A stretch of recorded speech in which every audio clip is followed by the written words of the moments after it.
I am looking at the stars. They're so far away, and their light takes so long to reach us.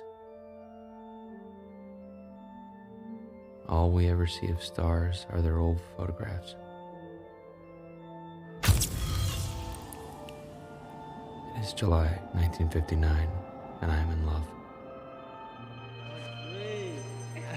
Pick it up tomorrow. Okay. 75 cents. Okay, thank you. Thank you. Gosh, Sean, I wish he gave us a little notice. I'm sure he made a face. Oh, no. I'm sure that you'll look beautiful. Her name is Janie Slater. She is a physicist, like me. I am 30 years old.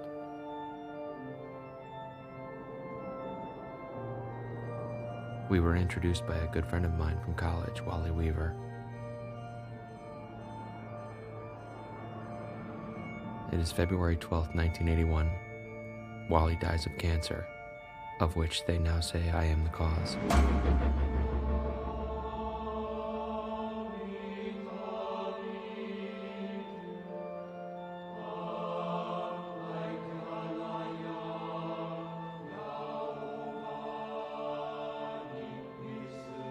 That night, Janie and I make love for the first time.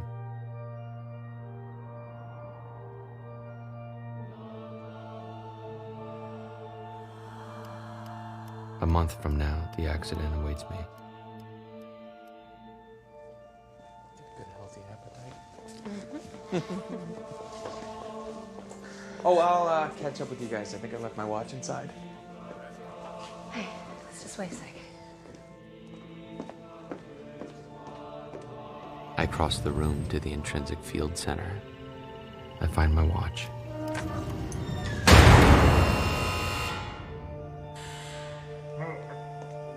When I get to the door, Wally is turning white. The program's locked in. We can't override the time lock. I am terrified. John.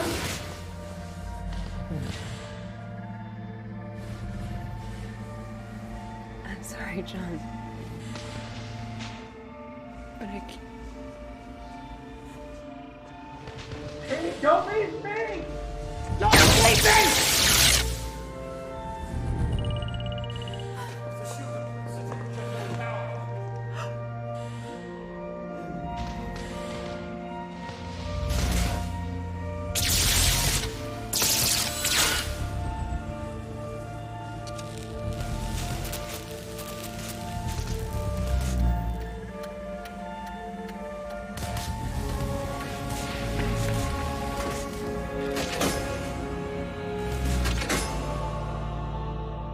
It is May 12th, 1959, when I'm introduced to Janie. She buys me a beer. The first time a woman has done this for me. As she passes me the cold, perspiring glass, our fingers touch.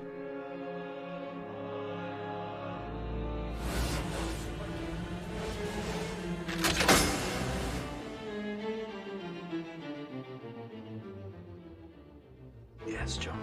Good. Now it's just a question of reassembling the components in the correct sequence.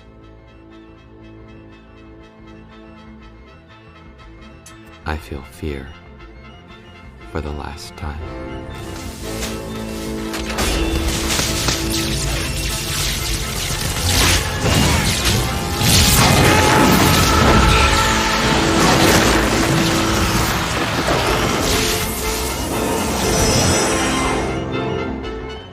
A token funeral is held. There is nothing to bury. Janie frames the snapshot. It's the only photograph of me anyone has. A circulatory system is seen by the perimeter fence. A few days later, a partially muscled skeleton stands in the hallway and screams for a moment before vanishing.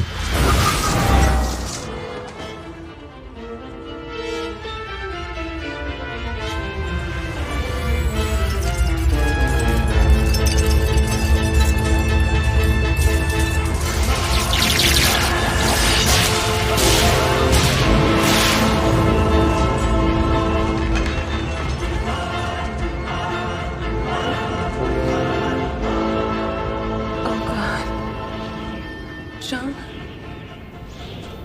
Is that you? Nations around the world still reeling from this morning's announcement, possibly the most significant event in recent history. We repeat, the Superman exists, and he is American.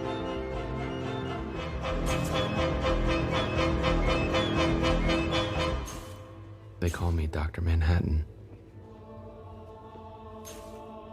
They explain the name has been chosen for the ominous associations it will raise in America's enemies.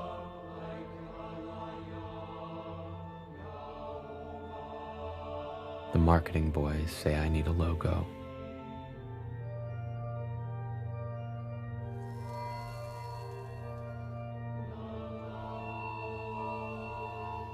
If I'm to have a symbol, it shall be one I respect.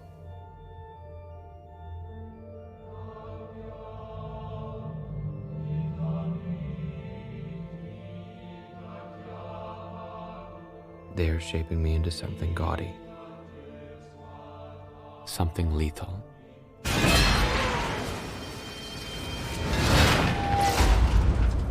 In January 1971, President Nixon asks me to intervene in Vietnam, something that his predecessors would not ask. A week later, the conflict ends. Some of the Viet Cong forces want to surrender to me personally. Hollis Mason, a retired costume hero, writes a book. In it, he calls my arrival the dawn of the superhero. I am not sure if I know what that means.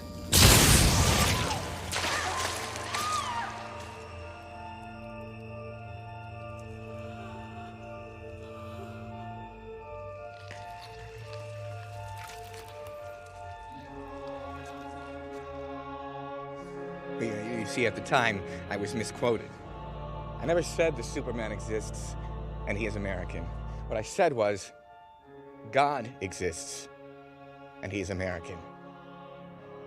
Now, if you begin to feel an intense and crushing feeling of religious terror at the concept, don't be alarmed. That indicates only that you are still sane. It is Christmas, 1963. Janie tells me she is afraid and worried. She says I am like a god now. I tell her I don't think there is a god, and if there is, I'm nothing like him.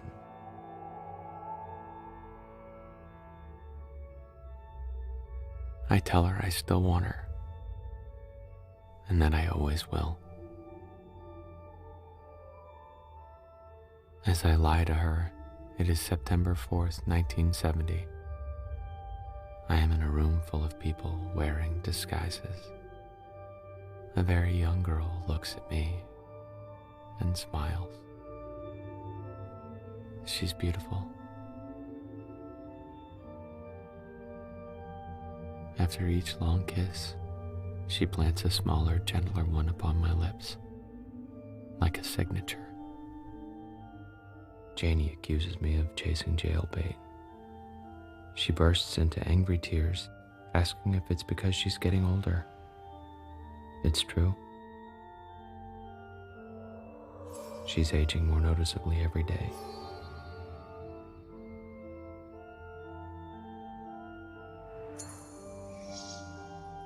While I am standing still,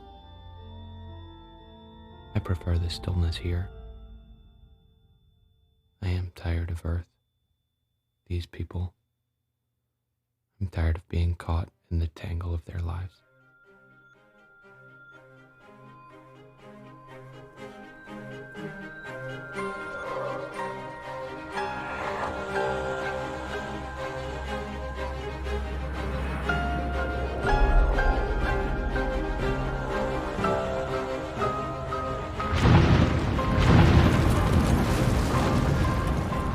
They claim their labors are to build a heaven, yet their heaven is populated with horrors.